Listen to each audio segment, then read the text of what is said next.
Welcome back to Sky Sports News. This is Transfer Talk. Let's get to Newcastle United for the latest on Alexander Isak's future at the club. Eddie Howe has confirmed that Isak won't be in the squad to take on Aston Villa tomorrow. Isak is currently training away from the main Newcastle squad. There's been no change to the situation. All my focus has been on the training, on Aston Villa, on the transfer front in terms of trying to get players in. And you can imagine that that is all-consuming for me. So Alex's situation's been unchanged for a while, and that will continue to be the case. Have you asked him if he would play tomorrow? I think those conversations, I mean, of course, I said many times during this summer I'd want him to play, want him to train. And of course, I've had those conversations with him. But I think the details of those conversations need to remain private. As for incomings at Newcastle, Jacob Ramsey is having a medical ahead of his transfer from Aston Villa. A £43 million deal has been agreed for the midfielder, who will sign a 5-year contract. It's been a slow burner this summer for us. Initially, a lot of frustration because we were trying to be active very early, as I said at the end of last season. The reality of that didn't happen, and that can sometimes be through no one's fault other than circumstance. Then you're trying to turn things in a positive way, not necessarily for you guys, your perception, but for the players internally, for the squad, for what we need. And I think gradually, piece by piece, we've been becoming stronger. This is Transfer Talk. Very good afternoon to Mark McAdam, who joins us this afternoon. Eddie Howe confirming there Alexander Isak won't be part of the squad to take on Aston Villa tomorrow, and that he is still not training with the first team. Mark, what is actually happening right now? Because it's been 2 weeks since Liverpool had that bid rejected for Isak. Well, ultimately, as Eddie said there, everything that goes on behind closed doors stays behind closed doors, and these are private matters between the football club, Alexander Isak and his representatives, and of course Eddie Howe. Ultimately, Eddie's spelt it out there. He wants him to be in the squad, he wants him to play, and he wants him to continue his football at Newcastle United. Now, we understand that Alexander Isak's desire to leave the club, explore his opportunities this summer, has resulted in Liverpool putting in that offer, like you say, a couple of weeks ago. But since then, there's been no second offer, there's been no further dialogue, and Alexander Isak has continued to train on his own. So the situation is not a healthy one, it's not a happy one.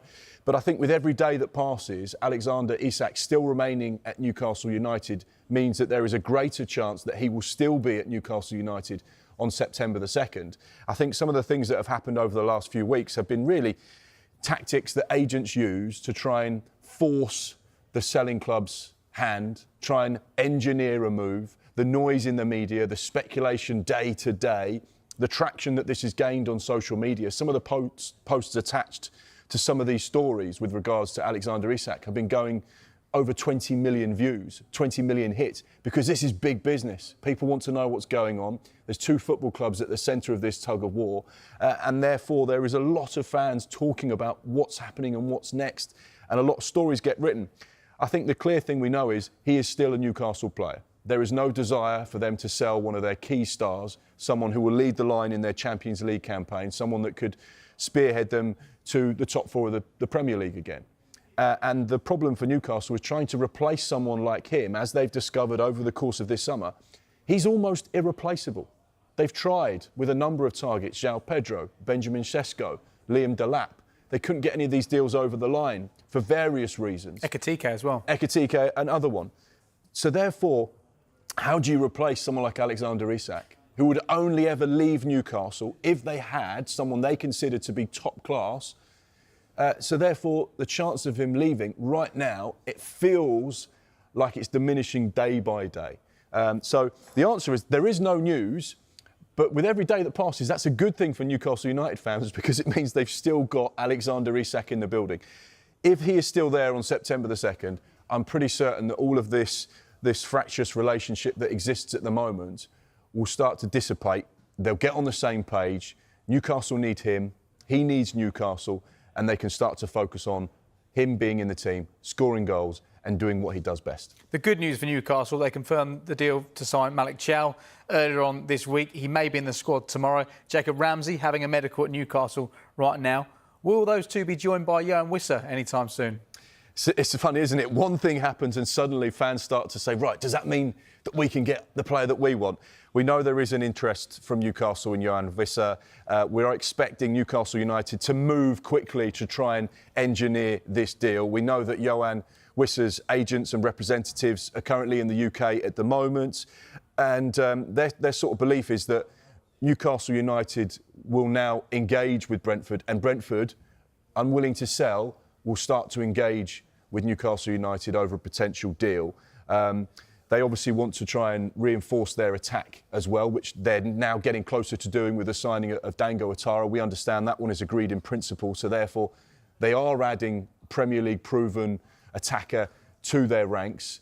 So therefore, does that now just grease the wheels to enable Brentford to say, OK, whilst we don't want to sell Johan Wissa, we know that there is interest. He's got 1 year plus a club option on his contract. He wants to play Champions League football. He wants to earn more money. He wants to go and play for Newcastle United.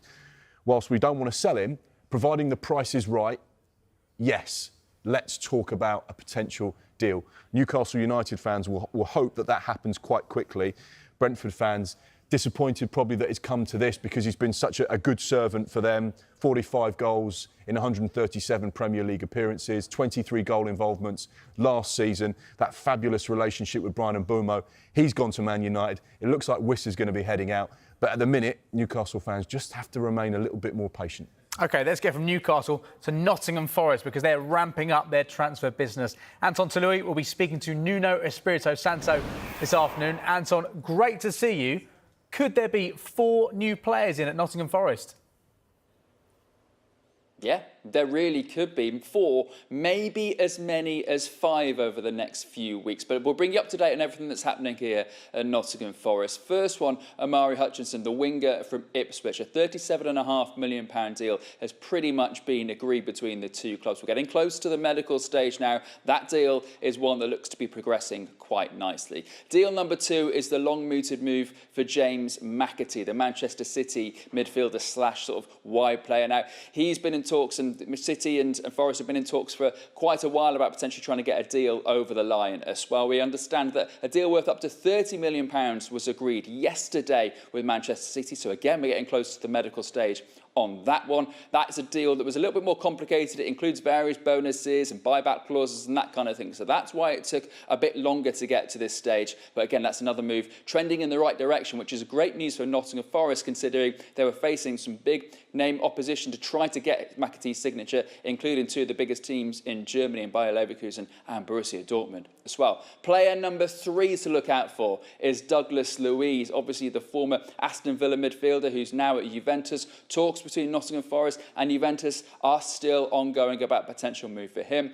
And up front as well, Arno Calimundo, the Rennes striker who scored 17 goals in League 1 last season. A deal worth around £25 million is trying to be sorted between the two clubs as well. And I mentioned a 5th player because I know Nottingham Forest are also trying to target a left-back in this window as well. So keep an eye out on that one as well. But 4 players potentially coming in the next few days. 3 of them looking very, very optimistic on that, being Calimundo, of course, along with McAtee and Omari Hutchinson. Now, Anton, if they bring these players in for potentially 5, then surely Nuno Espirito Santo will be feeling a little bit more positive. Yeah, look, I mean, if you haven't heard the interview we've been playing today with Espirito Santo, where he was just being very, very honest about the fact that, look, he wanted to build his squad early this season. He wanted to get them all in camp before they went out to Portugal. He wanted to make sure he could assess all his options. He's so big on building the team spirit, isn't he? And that's one of the reasons why Nottingham Forest was so successful last season, that kind of togetherness, that bond that the team had that fired them up the table. He wanted to try to develop that earlier this season. He obviously hasn't had a chance to do that because Nottingham Forest didn't know which European competition they were going to be in. They had to try and tie down the futures of the likes of Morgan Gibbs-White, despite the very public interest from Tottenham. Obviously wanted to see if there was kind of interest they couldn't fend away for the likes of Murillo and Nikola Milenkovic. And also, of course, remember, they're still in discussions with Callum Hudson-Odoi about potentially signing a new contract as well. And that looks really positive as well. So they had a lot of business they needed to sort out internally before they could go out and figure the players and bring them in. That's what Nottingham Forest are going to be doing in the next couple of weeks. Yes, it's not necessarily for the start of the Premier League season, but Nottingham Forest are hoping they have the squad already in place to potentially make a good start to the season and then add to it before the end of the window. window, especially with their first European campaign for 29 years on the horizon as well. It's going to be interesting to see what Nuno Espirito Santo says to us today, whether he's still a little bit disappointed where the squad's at, or whether he's happier by these potential players coming in. We will hear from the Nottingham Forest boss at around 1:30 today. Brilliant stuff, Anton. Thank you very much for now.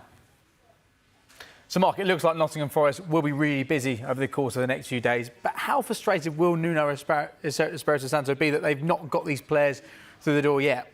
Well, you speak to any manager in the Premier League or up and down the EFL, they will always say they'd like the majority of their business done in June, so that when they come back at the beginning of July, their players are there. You know, there may be one or two little pieces just to shuffle in, but the bulk of their business is done because they want time on the training pitch. They want the players to understand the club's philosophy. They want the players to understand their new teammates, the surroundings, the culture of the club. And of course, those pre-season tours, whilst they frustrate some of the fans, they're actually a really good vehicle to be a part of something special. I went on a pre-season tour with Bournemouth back in 2015, the year they got promoted to the Premier League. And obviously Eddie Howe was the manager at that time. And I was really amazed at the things that they did every single day. There were 3 things every single day they did. There was one in the morning, which was normally an early training session. So that was on the grass. There was normally a session at lunchtime, after lunch, where they were in the gym, they were doing team bonding, they were doing activities that brought them together.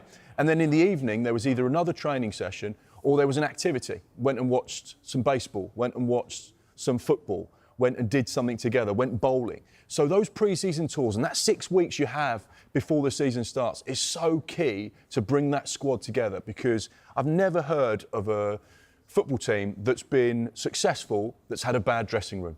You don't ever hear about it. The teams that are successful have a togetherness, and that's all built in pre-season. That's why the managers want those players in as quickly as possible, because that period can be so key. OK, we'll get the thoughts on Nuno Espirito Santo on Total Football from 1 p.m. But still to come on Transfer Talk, Carlos Baleba is going nowhere, according to his boss, Fabian Hertzler. We'll hear from him next.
but they are looking to move players on before they bring in any replacements. Let's speak to Daniel Kahn, who's at the club's training ground for us now. Dan, very good to see you. Tell us, where do we stand when it comes to Jadon Sancho and Rasmus Højlund? Yeah, afternoon, James. I mean, as you mentioned there, Manchester United have absolutely bolstered their attacking options this summer with 3 attackers coming in Bryan Mbeumo, Matheus Cunha and Benjamin Sesko. But now the talk is about 3 potential forwards leaving the club. Let's start with Rasmus Højlund, as 1-9 has come in and Sesko 1-9 could be leaving in Højlund. And what we understand, our colleagues in Italy reporting that he is now, Højlund, open to a move to the Serie A giants AC Milan, and expecting talks to now progress quite quickly over a potential move for Højlund. Now, I think between AC Milan and Manchester United would particularly be keen on a permanent option here for Højlund. AC Milan more keen on a loan with an option to buy. So I think those will be the fine details that United look to negotiate around Højlund. And then you look at someone like Jadon Sancho. Again, news breaking in the last 24 hours that AS Roma have put in a permanent bid for the winger. Manchester United spent over £70 million on in the summer of 2021. And really, with Sancho looking in the final year of his contract, that actually could be a pretty decent fee for a player who hasn't played a whole lot of football in the last 2 years. So again, we'll see. Sancho in particular has interest from all around Europe, the likes of Besiktas and Borussia Dortmund. So it really will be interesting to see what Sancho also thinks is the best avenue for him as he makes his next step. But really, James, it has to be said overall for United, when they look at the business they're trying to do now, it is about those departures. You also talk about Alejandro Garnacho as another potential forward. We know Chelsea very interested in him, and I think now just waiting for Chelsea to make their move in terms of formalising that interest and really seeing if United get their evaluation of around £50 million for the young winger, or if Chelsea can negotiate that further down. Very interesting to see what United do in terms of these departures. They've done pretty well. You have to consider 3 forwards in well before the season has begun, but how can they do in terms of getting value on these players they're looking to move on? We'll wait and see, and I'm sure all of those names will dominate Ruben Amorim's press conference in this new press conference room, by the way. New season, new room, and we'll bring you Amorim's news conference from just after 1:30 this afternoon. It looks brilliant, Daniel. We'll catch you soon. Now, Brighton midfielder Carlos Baleba has been subject to interest from Manchester United in this window, but his boss Fabian Hürzeler is very confident that he'll stay. Very, very, very confident. Yeah? Yes. Any particular reason why? Just my belief. I didn't see any change. He only changed his hairs, so I think that was the only change he made the last 2 weeks. But overall, he seems to be in a really good place. He's enjoying it with his teammates. He's enjoying it being a Brighton player. He's very grateful to have the process he had in the last season. So I didn't see any big change, and he's an option to start for tomorrow. Yes. So as far as Fabian Hürzeler is confirmed, that man, Carlos Baleba, is not going anywhere, and he could feature this weekend against Fulham. Mark, these links don't seem to be going away, but what would need to happen for Manchester United to sign Carlos Baleba? Because it feels like we're a long way off from this. It would have to be an astronomical offer. We know that Brighton have an exceptional recruitment system. What they do, the data model they use, the people they have at the football club, they are one of the market leaders when it comes to recruiting players.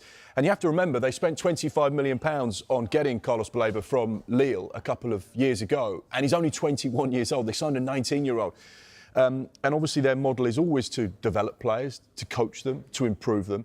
And then, as we've seen historically, particularly in recent years, they've got the ability to sell these players for huge profits because they're so good at what they do. But someone like Carlos Baleba, who's only been at the club for a couple of years, who's still very much a part of that first team setup, still developing as a player, he will maybe have his head turned by the interest from Manchester United. Who wouldn't? Brighton's plan for the player is very much he will be with us for at least the next season. And Paul Barber said for many, many years to come. Quite interesting there that Fabian Hürzeler said, when asked, how confident are you that he'll still be at Brighton? It was very, very, very confident. There was 3 verys in there, which I think gives you an indication as to just how confident he is that he will remain at Brighton this season. No question that if he continues on the upward trajectory that he's currently on, he continues to play in the same way that he has, that these big clubs will start to look at him as someone that could be that pivot in midfield, someone that can be the shield in midfield for the back four and really develop as a player. But I would be absolutely gobsmacked, despite all the social media noise and various other things that are being said about him, if he were to end up at Manchester United this summer. There has been reports and noise saying he's not at the training ground. Our information is he's training with his teammates at Brighton today, and it's very much business as usual. It looks like Jadon Sancho is closing in on a departure from Manchester United, who are finding it very, very, very difficult to offload players in this window. Yeah, and that's the problem. When you have big players on big contracts with big wages, it means that there are very few exit routes from the club that they're at, particularly when a club like Manchester United says to 4, 5, 6, 7 players, actually, we don't think you're going to be a part of our first team this season, so therefore we'd like you to explore the opportunities for you to move on. That's all well and good, but there are only very few clubs in the world that could actually afford the type of wages that some of these players are on. Marcus Rashford, as we know, gone to Barcelona, still not registered yet because he's on big wages, and that becomes a problem for certain clubs. And that's also the case when you're signing players on loan. We know that Real Betis would love to take Antony, but again, wages and fees likely to be an issue there. So that's not progressing at the moment. Rasmus Højlund's another player. We know that AC Milan are interested in him. The talks continue. He would be open to potentially moving. But there was a £70 million investment in him. Manchester United want to try and recoup back as much as they possibly can. And of course, the noise about Garnacho will continue. We know there's interest there from Chelsea. He wants to remain in the Premier League, but as of yet, no formal offer from Chelsea to Manchester United. And that's the problem with a lot of these players. So it becomes an issue when you're earning so much money. Great for the player at the time, but when it becomes about looking at that next stage of your career, it just doesn't really exist, so it becomes hard to facilitate. OK, let's get from Manchester United to Tottenham, because they've spent the least of any of the big 6 clubs so far, but they have been linked with moves for Crystal Palace's Iber Eza and Manchester City's Savinho. And Spurs boss Thomas Frank has confirmed they're in the market for a number 10. We are looking, of course, in the market, not only for 10 positions, but just to see if we can strengthen the squad. And the players we're looking is the only players we think can improve the squad. And I think that's the right thing we want to do. If we can pick the right player and it fits, then we'll do something. I know that Daniel, Johan and Vina are working night and day. And they have, by the way, been working night and day the last, 6, 7, 8 weeks. And they definitely would like to do deals early. Sometimes I think we need to understand it's not that easy. OK, just a quick update on Omari Hutchinson to Nottingham Forest. As things stand, he's waiting for the green light from Ipswich to go for a medical. A deal worth £37.5 million has been agreed between the two clubs. Further details are being finalised before Hutchinson can travel to Nottingham. So much, though, still to come on Transfer Talk. Chelsea boss Enzo Maresca is coming up. Will he look to sign a defender next?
Transfer Talk. Time now for our transfer update. Roma have made a permanent bid for Manchester United forward Jadon Sancho, worth around £20 million. United forward Rasmus Højlund is open to a move to AC Milan, according to our colleagues at Sky in Italy. 18-year-old centre-back Giovanni Leone will have a medical at Liverpool after a £26 million deal was agreed with Parma. Jacob Ramsey has landed in the northeast to finalise his potential £43 million move to Newcastle United from Aston Villa. Roma have opened talks over signing Leon Bailey from Villa. Nottingham Forest, they are ramping things up. They've had bids accepted for Amari Hutchinson and James McAtee. Forest have also approached Juventus to sign Douglas Luiz and Rouen forward Arno Kalimundu. And Newcastle are expected to move quickly on a deal for Yohan Wissa after Brentford complete the signing of Dango Ouattara. Ouattara's arrival does not guarantee that Wissa will now be sold. The clubs still need to agree a fee for Wissa, whose camp are ready to finalise personal terms with Newcastle once there is a club-to-club agreement. Don't forget, you can keep across all the latest information as it happens on our dedicated Transfer Centre blog. Just scan the QR code, which is on your screen right now.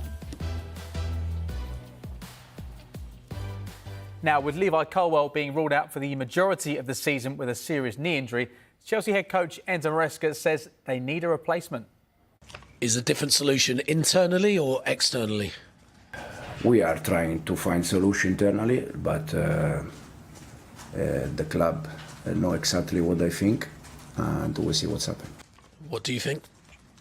I think we need a central defender, but we see. Also, we are looking for internally solution.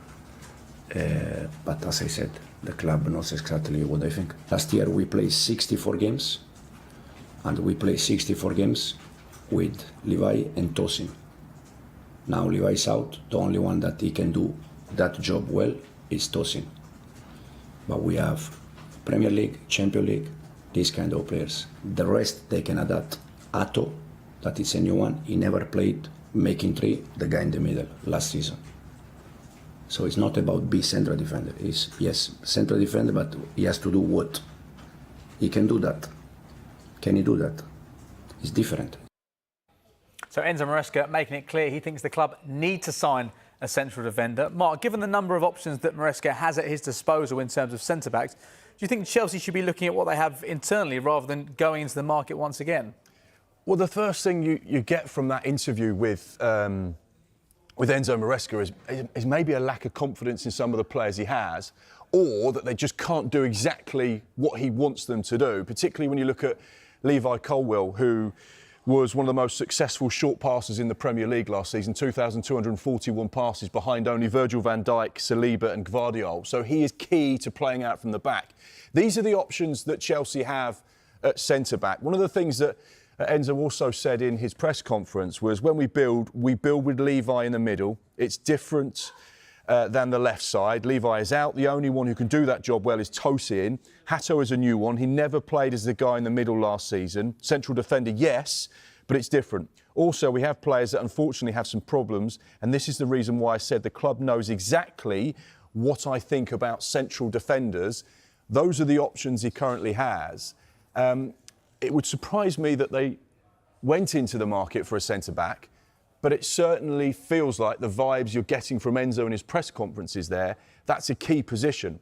The problem for Chelsea at the moment, they have this agreement with UEFA that they must make sure that player sales don't go higher, that the player sales are higher than the player purchases. So they have to make sure they generate more income than they spend. And that's because they have this agreement, this business plan in place with UEFA. They got fined last year for not respecting the FFP rules. So therefore, it does make it a real challenge for them this season, this summer, to go and spend money on new players. They have to be really conscious and careful. And if they're linked with Alejandro Garnacho, which is said to be worth around £50 million, and Xavi Simons as well, which is said to be worth £50 to £60 million, to then go and buy a centre-back on top of that spending, they're going to have to make sure they generate a lot of income to come in as well. So it'll be interesting to watch how things develop. Yeah, we showed you that list of centre-backs there a minute ago, and one name not on that list was Axel Disasi. He is a Chelsea contracted player, But those are the list of centre-backs on the Chelsea website, which probably tells you all you need to know about his future at Chelsea. And on a similar note, Nicholas Jackson doesn't look like he's going to be featuring this weekend. He looks like he's third in line when it comes to Chelsea's number 9s. It does feel like Chelsea will get a move for him, bearing in mind what you said there in terms of needing to make a profit coming out of this transfer window. Yeah, I said on the show a couple of weeks ago that Chelsea valued Nicholas Jackson between 80 and 100 million pounds because that's the market rate for top-class strikers. Whether he's top level, I don't know. He's certainly shown that he knows how to find the back of the net in the Premier League. His numbers have been fairly consistent since he arrived from La Liga. But game time looks like it's going to be very limited. There's been a couple of red cards in there as well. And once again, didn't play a great deal of matches at the Club World Cup. So therefore, you have to sort of put 2 and 2 together and think, well, maybe he's not going to be at Chelsea this season, and maybe that the opportunity to explore the options on the table. There will be a number of sides that are interested in Nicholas Jackson. He still has 8 years left on his current Chelsea contract, so they hold the cards there with whatever they decide to do, whether that's a permanent move this summer or potentially a loan with an option or obligation. You'd struggle to see him being at the Bridge on September the 2nd. Be interesting to see because there will be multiple offers on the table for him. We know that there are Premier League sides in the market for a striker as well. So does he stay in this country, head back to La Liga or another destination in Europe? Time will tell. OK, elsewhere away from the Premier League, and there is an interesting situation involving Marcus Rashford at Barcelona. He's had a fair bit to say this week, Marcus Rashford. He'll be hoping to make his La Liga debut this weekend, but it's not looking as straightforward as that. Tell us why. Yeah, Barcelona are still struggling to register Marcus Rashford ahead of their opening game of a brand new La Liga season. The club are working hard to register him ahead of their other new players as well before they play against Mallorca this weekend.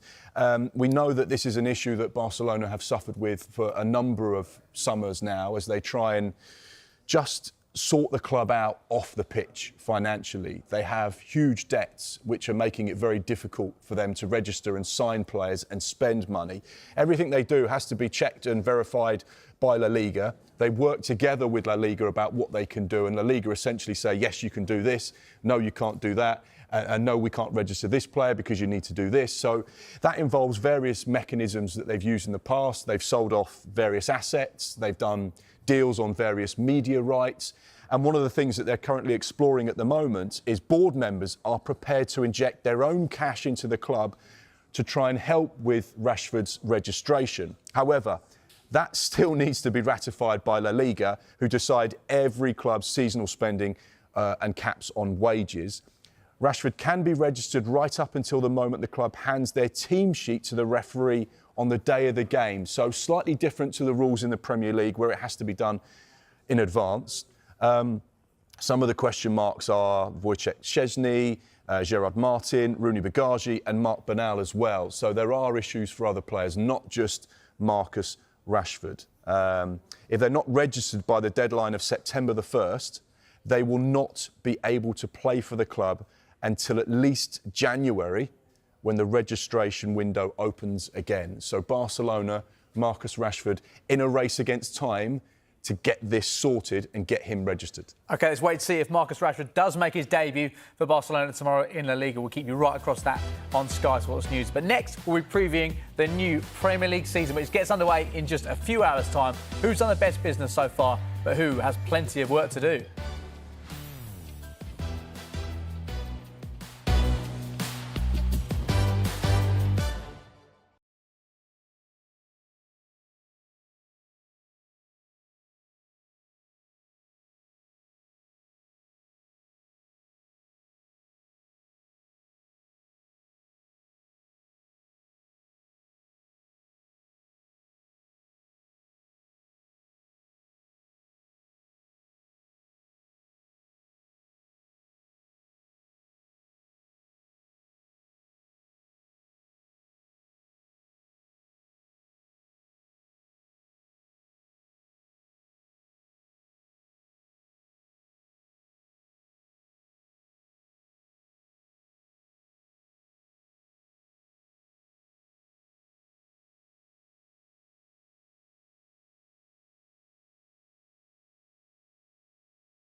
Hi there, welcome back. Some breaking news to bring you. It comes from Sunderland. Nordy McKeely is close to agreeing a move to the Black Cats. Sunderland are in advanced talks with the 27-year-old PSG defender. But let's get to a few other developing transfer stories before Total Football takes over at 1 o'clock. Mark, we know that Aston Villa looks set to sell Jacob Ramsey to Newcastle. Could Leon Bailey also be on the way out? Yeah, very possibly. Another player that could be leaving Aston Villa this summer. We know that they're one of the sides that have to just jiggle their finances to make sure that they're in the right side of the rules with regards to UEFA's FFP regulations. We know that Sky in Italy have been saying that Roma have opened talks with Aston Villa over a deal for Leon Bailey. This is at the moment a loan with a potential option. We also know that they're interested in Fabio Silva of Wolves as well. So a couple of Premier League targets on their radar. We know that also Jadon Sancho is another one of those potential players that could be heading to Rome. In terms of incomings at Aston Villa, it looks like they're trying to bring back a player who was brilliant in the second half of last season. It'd be great to see him back in the Premier League. Absolutely outstanding. 8 goals in all competitions, 3 in the Premier League. Experienced, knowledgeable, clever with the way he uses the ball. A real fan's favourite at Villa Park, Marco Asensio. The key thing for Aston Villa, he's just gone down to the last year of his PSG contract. So the possibilities of another loan look unlikely because PSG want to lose him permanently. But like I've just said, Aston Villa have to be careful with what they spend, so it'd have to be the right type of deal. Maybe they could do some sort of a loan with an option or obligation that would kick in into the next financial year. But they have to be really smart. But certainly a player on their radar, someone they know very well, someone that could walk straight into that Aston Villa setup. So any potential risk is lessened by a player that they had on loan for 6 months. Daniel Farke has been demanding more attacking signings, but he knows what it takes to stay in the Premier League because so far he struggled in his time with Norwich. But he looks like he's close to bringing in a new striker. What can you tell us? Yeah, Dominic Calvert-Lewin, he's one of those free transfers. Obviously, time came to an end at Everton. He'd been on the radar of a number of clubs. He was linked with Arsenal not that long ago. Eddie Howe's been a big fan of him for a number of years. And now he's got his opportunity at a fresh club in the Premier League, just promoted from the Championship. They were looking for a striker and someone who will bring much-needed Premier League experience into that group. So I think this potentially could be a really good signing. He's still at a good age, 28 years old, knows where the back of the net is. He's got a little bit of a point to prove as well, and I think that's always a good thing. When you've got a hungry striker that wants to show to people, I can still do it at the very highest level, I think that could be an interesting recipe there. I'm looking forward to seeing how he gets on. Leeds fans will be hoping he hits the ground running and starts scoring straight away. Let's stay with strikers. Fulham have been so quiet this summer. Marco Silva has accused them of being passive in this transfer window. Could it be a case of one striker in, one striker out? Yeah, we understand that. So I've got my phone. I just want to clarify this because I don't like being on TV with my phone. We've got some transfer news coming into us, which I'll tell you about right at the end of the show. That's a great tease. So, Fulham in the market for Kevin. Like Madonna, Cher, Rihanna, one name, Kevin. He's at Shakhtar Donetsk. They paid Palmeiras 15 million euros for him, and that was 18 months ago. So if they were to sell him again, you'd expect the fee to be quite sizable. They're not going to let one of their key players go for a minimal fee. They're going to want a hefty profit there. So Fulham are going to have to get the chequebook out if they want to sign Kevin. He's a winger. Really exciting player, huge potential. We know that Marco Silva has been frustrated with their activity so far in the window. They've only spent £500,000. So they are going to be one of those sides active, and he wants to try and recruit. They've done so well at Fulham, but he wants to add more to that squad. So Kevin is definitely a name worth keeping an eye on. And as of yet, despite all the interest in Muniz, he's still a Fulham player. A lot of teams circling. Atalanta, one of those. But at the minute, still in West London. OK, plenty of big moves in the pipeline. We'll keep you right across that on Sky Sports News. Now, Manchester City want Ederson to stay at the club and remain their number one, with Gianluigi Donnarumma only on the shortlist for now. European football expert Andy Brassel joined us earlier, and this is what he made of the situation.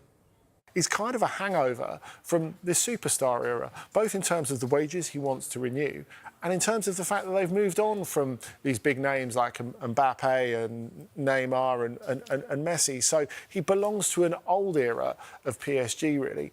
We know he's an unbelievable shot stopper. Does he really suit Premier League football? I think is the question, because he likes to stay on his line and is not ideal behind a defence that plays high up. That doesn't mean a Premier League team won't buy him, of course, because that's where the money is, to meet those sort of wage expectations or get nearer to those age expectations. I love to see how he'd do in the Premier League. OK, plenty more to come on Transfer Talk, but Mark teased it. There's some breaking news, and it comes from Bournemouth. Yeah, Bournemouth fans will be excited about this one. They've been really frustrated at losing a number of players. But the latest news we have here in London is that Bournemouth are currently in talks with Liverpool over a potential deal for the 19-year-old Scottish international winger, Ben Doak. He spent last season on loan in the Championship at Middlesbrough. And there is other interest in the player as well. So Bournemouth don't have a clean run at signing the youngster. We understand that Porto and Stuttgart are also two sides interested in signing Ben Doak. Obviously, Bournemouth losing Dango Atara to Brentford as well. They're in the market to try and recruit in those wide attacking positions. And this is a player, James, who I think is outstanding, someone that has a lot of potential. I watched him a number of times in the Championship last season. He's really clever on the ball. He's got a lot of pace and energy. He knows where the back of the net is. He provides a constant threat, and he's technically very good as well. He's probably one of those players at Liverpool, whilst they wouldn't want to lose him at this stage in his career, they'd be open to allowing him to move because the fee is going to be quite sizable. Liverpool have rejected some decent offers for Ben Doak over the course of the last 12 months or so. Middlesbrough would love to have taken him permanently, but they just couldn't get anywhere near the types of figures that Liverpool would be requesting. So, yeah, a little bit of news into us at the moment. One to keep an eye on.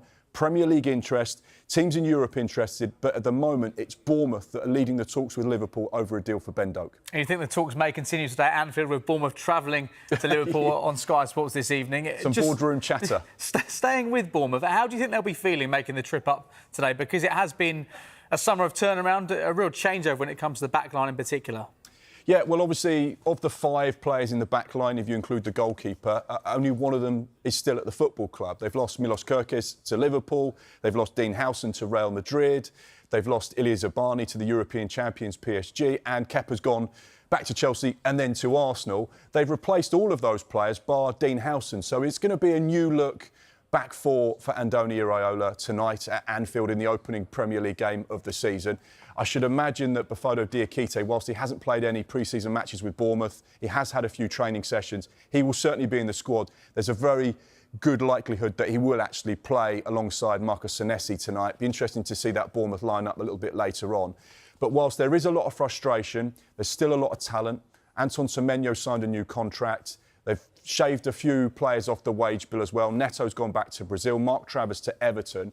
And I think there's still more business to go for Bournemouth. We know that they like Amin Adli at Bayer Leverkusen. We know they like a winger at Midtjylland. And, of course, Ben Doak potentially could be going in there. And there'll be more departures as well. So whilst there's a lot of turnover, I still think there's a really good core of good players there. Just quickly, 17 days left of the transfer window, just a few hours until the start of the Premier League season. Who urgently needs to act now because they've not done a huge amount of business so far?